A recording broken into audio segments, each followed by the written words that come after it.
مسیح خداوند میں تمام عزیز و بہنوں بھائیوں کی سلامتی ہو۔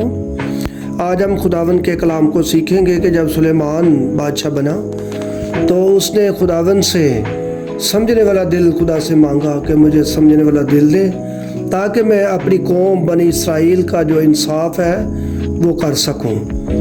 تو آج ہم خداوند کے کلام کو سیکھیں گے۔ اس میں دو عورتوں کا ذکر آتا ہے۔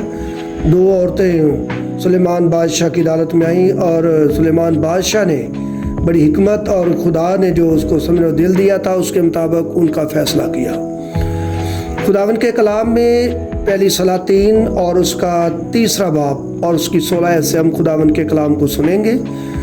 یوں لکھا ہے خدا کے کلام میں، اس وقت 2 عورتیں جو قصبیاں تھیں بادشاہ کے پاس آئیں اور اس کے آگے کھڑی ہوئیں، اور ایک عورت کہنے لگی، اے میرے مالک، میں اور یہ عورت دونوں ایک ہی گھر میں رہتی ہیں، اور اس کے ساتھ گھر میں رہتے ہوئے میرے ایک بچہ ہوا، اور میرے زچہ ہو جانے کے بعد تیسرے دن ایسا ہوا کہ یہ عورت بھی زچہ ہو گئی، اور ہم ایک ساتھ ہی تھیں، کوئی غیر شخص اس گھر میں نہ تھا سوا ہم دونوں کے جو گھر ہی میں تھیں، اور اس عورت کا بچہ رات کو مر گیا کیونکہ یہ اس کے اوپر ہی لیٹ گئی تھی۔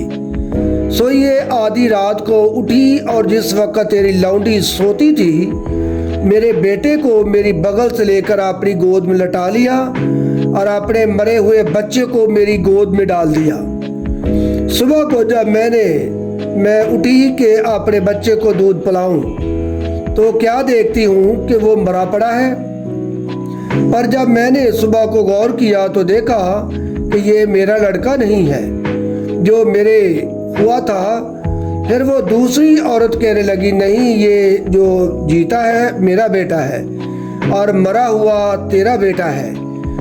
اس نے جواب دیا، نہیں، مرا ہوا تیرا بیٹا ہے اور جیتا میرا بیٹا ہے۔ سو وہ بادشاہ کے حضور اسی طرح کہتی رہی۔ تب بادشاہ نے کہا، ایک کہتی ہے یہ جو جیتا ہے میرا بیٹا ہے اور جو مر گیا ہے وہ تیرا بیٹا ہے، اور دوسری کہتی ہے کہ نہیں، بلکہ جو مر گیا ہے وہ تیرا بیٹا ہے اور جو جیتا ہے وہ میرا بیٹا ہے۔ سو بادشاہ نے کہا، مجھے ایک تلوار لا دو۔ تب وہ بادشاہ کے پاس تلوار لے آئے۔ پھر بادشاہ نے فرمایا کہ اس جیتے بچے کو چیر کر 2 ٹکڑے کا ڈالو، اور آدھا ایک کو اور آدھا دوسری کو دے دو۔ تب اس عورت نے جس کا وہ جیتا بچہ تھا بادشاہ سے عرض کی، کیونکہ اس کے دل میں اپنے بیٹے کی ممتا تھی۔ سو وہ کہنے لگی، اے میرے مالک، یہ جیتا بچہ اسی کو دے دو، پر اسے جان سے نہ مروا۔ لیکن دوسری نے کہا، یہ نہ میرا ہو نہ تیرا، اسے چیر ڈالو۔ تب بادشاہ نے حکم کیا کہ جیتا بچہ اسی کو دو اور اسے جان سے نہ مارو، کیونکہ وہی اس کی ماں ہے۔ اور سارے اسرائیل نے یہ انصاف جو بادشاہ نے کیا سنا، اور وہ بادشاہ سے ڈرنے لگے، کیونکہ انہوں نے دیکھا کہ عدالت کرنے کے لیے خدا کی حکمت اس کے دل میں ہے۔ خداوند کی برکت اس کلام کے پڑھے جانے اور سنے جانے پر اس کی برکت ہو، آمین۔ Thank you for watching.